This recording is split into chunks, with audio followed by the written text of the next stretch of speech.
টানা 2 মাস চুপচাপ থাকার পর এবার যেন মুখ খুলতে শুরু করেছে চীন। প্রকাশ্যে তারা ইরানকে কোনো ধরনের সামরিক সহায়তা না করলেও বিভিন্ন আন্তর্জাতিক প্রতিবেদনে বলা হয়েছে শেষ 48 ঘণ্টায় ইরানে তাদের 6টি কার্গো বিমান ল্যান্ড করেছে। আশ্চর্যের ব্যাপার হলো এই কার্গো বিমানগুলো প্রায় 120 টন পর্যন্ত ওজন নিয়ে উঠতে পারে। তবে সবথেকে আশ্চর্যের ব্যাপার হলো এই কার্গো বিমানগুলো তাদের ট্রান্সপন্ডার বন্ধ করে ইরানে ল্যান্ড করেছে। আর এই ব্যাপারগুলোই পুরো বিশ্বের গোয়েন্দা মহলে বেশ আলোচনা সৃষ্টি করেছে। কি ছিল এই বিমানগুলোতে? কেন ইসরায়েল এ ব্যাপারে কোনো কথা বলতে গিয়েও চুপ হয়ে যাচ্ছে? গতকাল রাতে আইআরজিসি প্রকাশ্যে জনসম্মুখে ইরানের পঞ্চম প্রজন্মের অত্যাধুনিক ব্যালিস্টিক মিসাইল খোরামাশের 4 সামনে নিয়ে এসেছে। এই ধরনের মিসাইল এর আগে ইরান কখনো জনসম্মুখে আনেনি, কারণ এই একটা মিসাইলের ওজন প্রায় 22 টনের বেশি এবং এটা 5 তলা একটা বিল্ডিংয়ের চেয়েও উঁচু। আশ্চর্যের ব্যাপার হলো এই মিসাইল 1.5 টন ওয়ারহেড বহন করতে পারে, যা 3 কিলোমিটার এলাকার ভেতরে সবকিছুই মাটিতে মিশিয়ে দিতে সক্ষম। জানলে অবাক হবেন, এই মিসাইলের গতি 12,000 কিলোমিটার প্রতি ঘন্টারও বেশি। সাধারণ এয়ার ডিফেন্স সিস্টেম দিয়ে এই ধরনের মিসাইল থামানো একেবারেই অসম্ভব। কিন্তু এই মিসাইল প্রকাশ্যে জনসম্মুখে এনে ইরান আসলে কি বোঝাতে চায়? তার থেকেও বড় আশ্চর্যের ব্যাপার হলো গভীর রাতে ইরানের সামরিক বেজের দিকে ইরানের অত্যাধুনিক স্টেলথ GJ-1 ক্যাম্ব্যাক সিরিজের ড্রোন নিয়ে যেতে দেখা গেছে।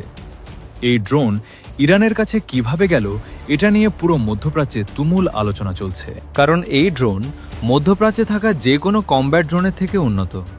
এগুলোর গতি 1000 কিলোমিটার প্রতি ঘন্টারও বেশি। এটি 2 টন পরিমাণ অস্ত্র বহন করতে পারে। তার থেকেও অবাক করা ব্যাপার হলো এটি একটানা 4000 কিলোমিটার পর্যন্ত উড়ে গিয়ে নির্দিষ্ট টার্গেটে আঘাত করতে পারে।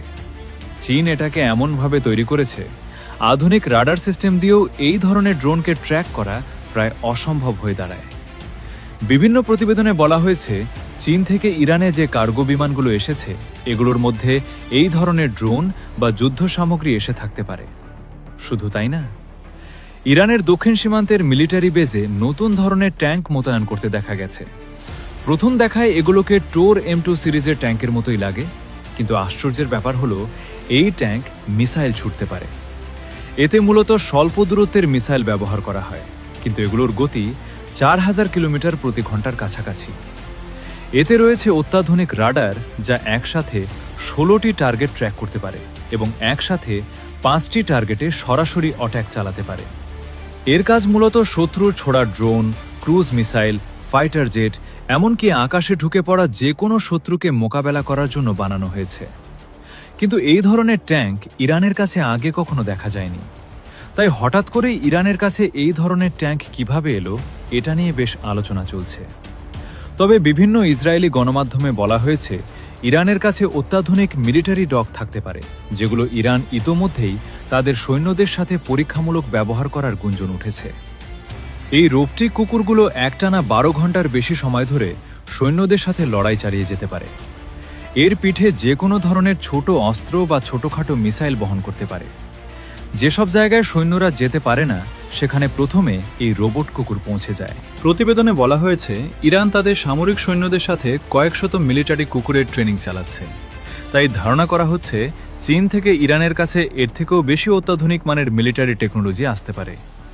কিন্তু ইরানে পাঠানো চীনের এই কার্গো বিমান নিয়ে চীন বা ইরান কেউই এখন পর্যন্ত কোনো বিবৃতি দেয়নি। তবে এত কিছুর মধ্যে রাশিয়ার প্রেসিডেন্ট ভ্লাদিমির পুতিন তাদের অত্যাধুনিক বোমারু বিমান Tu-160 নিয়ে মুখ খুলেছেন। এই বিমান ইরানের ঘাঁটিতে কিভাবে গেল এটা নিয়ে বিভিন্ন আন্তর্জাতিক প্রতিবেদনে বলা হয়েছে কিছু জরুরি প্রয়োজনে এই বিমান ইরানের ঘাঁটিতে সাময়িক সময়ের জন্য ল্যান্ড করেছিল। কিন্তু আশ্চর্যের ব্যাপার হলো বিভিন্ন আন্তর্জাতিক প্রতিবেদনে বলা হয়েছে এই বিমান শেষ 1 মাস জুড়েই ইরানের বিভিন্ন অঞ্চলে টহল দিতে দেখা গেছে। এটা একবার ফুয়েল লোড দিয়ে 14,000 কিলোমিটার পর্যন্ত উঠতে পারে।